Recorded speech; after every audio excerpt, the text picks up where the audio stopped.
Senator Roberts. Thank you.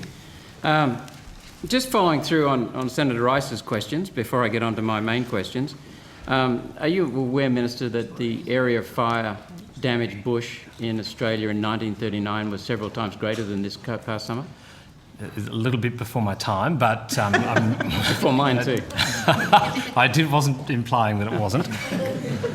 But look, we spoke to the 2019-20 bushfire area of damage in hectares, but we didn't canvass 1939. Okay, and there were more fatalities, sad that may be, and that doesn't diminish from the serious losses this year. Sure. And also more properties damaged in 1939 when the population was lower density. So, and also the area damaged under fire from 1974 was much greater than this past summer. Are you aware that temperatures were warmer? According to the Bureau's own Bureau of Meteorology's temperature records was warmer in the 1880s and 1890s than today? No, I was not.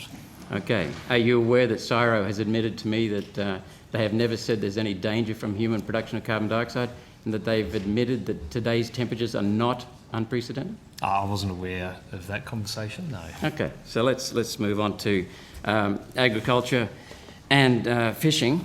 Continue on with Senator Sterle's line of thought. Mr. Secretary, what has been the effect of the coronavirus outbreak on the export of seafood products from Australia, and in what ways have those effects been? I imagine just our exports have been curtailed, but are there any other impacts? Senator, I'll ask others to join me at the table, but and we canvassed a little bit of this earlier. Certainly, there has been a trade impact on particular commodities, most notably lobsters and abalone exports to China. But as Mr. Tinning indicated earlier, there is some evidence now that the market is now returning to. Yeah, I was encouraged to hear that.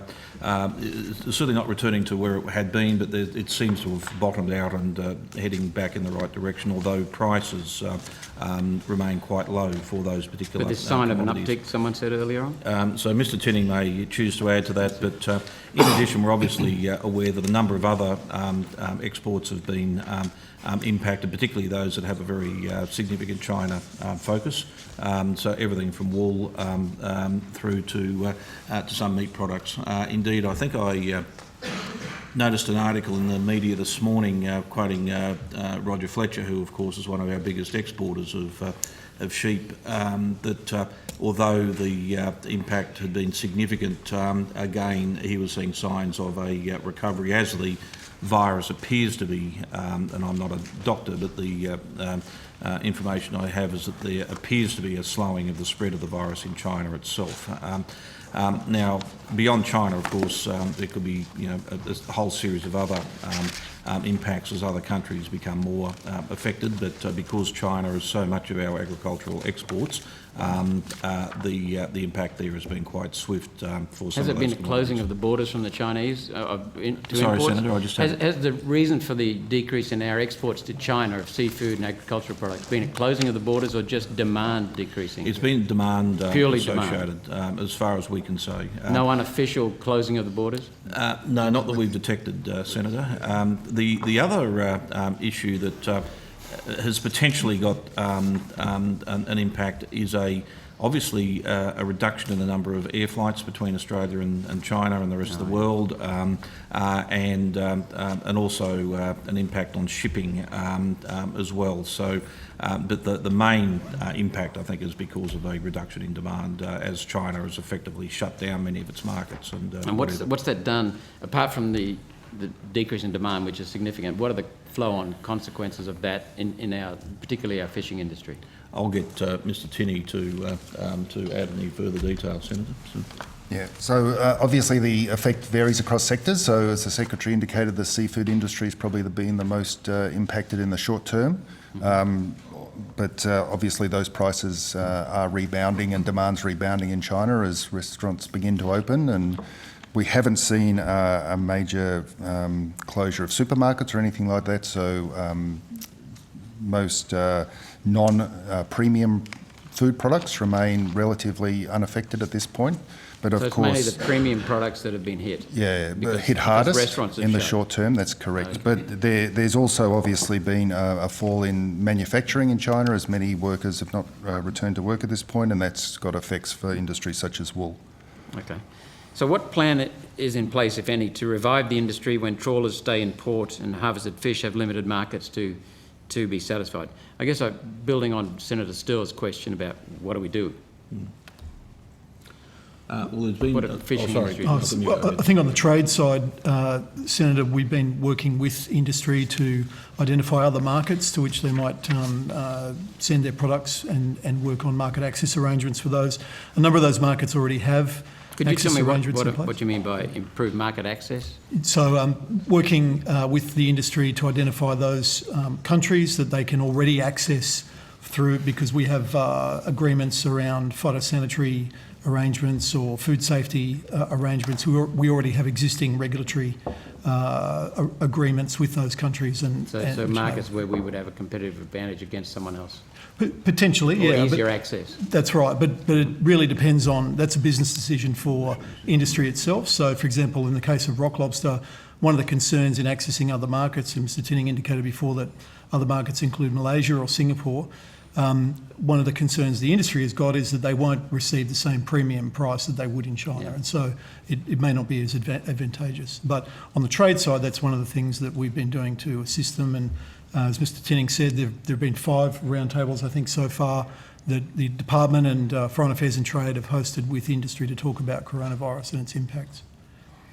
Thank you. So what about the dealing with the stockpile of already harvested fish? Is there much that can be done about that? I might be able to help you with that, Senator. I mean, that's a matter for the relevant management agencies in large part, but we are So aware area of... fishing management? So taking rock lobster as an example, most of the rock lobster fisheries around Australia are state managed. There is one where the Commonwealth has part of the management responsibility as well, and there are different decisions and considerations being taken by each of those jurisdictions depending on what the needs of industry are at the time. So for some of them, particularly in relation to rock lobsters, for instance, So that's the answer you gave Senator Still, for example. earlier well, on. yes, So- yeah, exactly. But they're able to be kept for quite a long time in holding tanks, for instance, and still, there could be an option for those going forward. And for others, there are other considerations that might be able to be taken. Alternative markets around frozen product, for example, is a good one. So, I mean, there are options there, and I think that the best answer is to say that each of the jurisdictions and management agencies are working closely with the fishers involved to make sure that we can come up with a good solution. So freezing fish or seafood then requires energy to keep it frozen.